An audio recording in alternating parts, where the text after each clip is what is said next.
confused. I told him that it's his grandmother who randomly showed up to visit him and he was like oh and walked away from her. Mother-in-law didn't take this reaction very well.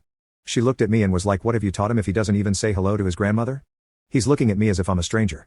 Haven't you told him about his mother and me or shown him our pictures? Well, technically you are a stranger, mother-in-law. He had never seen you in person, so why are you so surprised? You show up out of thin air after 25 years when he's all grown up and expect him to treat you with love. Isn't it kind of delusional? My son said, Dad did show me your picture, but I needed no picture, I needed you to be there for me.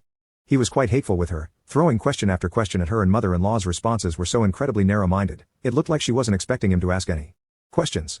He asked her where his mother was and mother-in-law was like oh, she's doing very well, she's living together with a great man and she has 2 nice kids.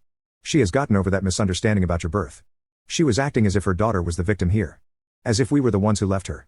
He asked her why did his mother abandon him. Mother-in-law said well, she was such a young girl, it would be crazy for her to have a child at that age. She had her whole life ahead of her and a baby would only be an obstacle. You must understand it, she didn't want to lose her freedom. Honestly, her daughter was older than me when our son was born, she was 24. I don't think it's too early to have a child, it's not like she was 14 or something. Actually, age has nothing to do with it. I could have given up my son too, I was very young as well. But I didn't because I loved him and I wanted to be his father.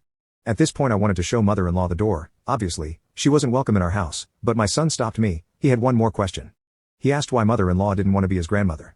His mother left him, fine, but why did mother-in-law leave him too? Mother-in-law said well, I had no time to take care of you. I was a young woman too, I had my life too. And grandkids are only obligated to take care of grandparents when they're old and that's why I'm here.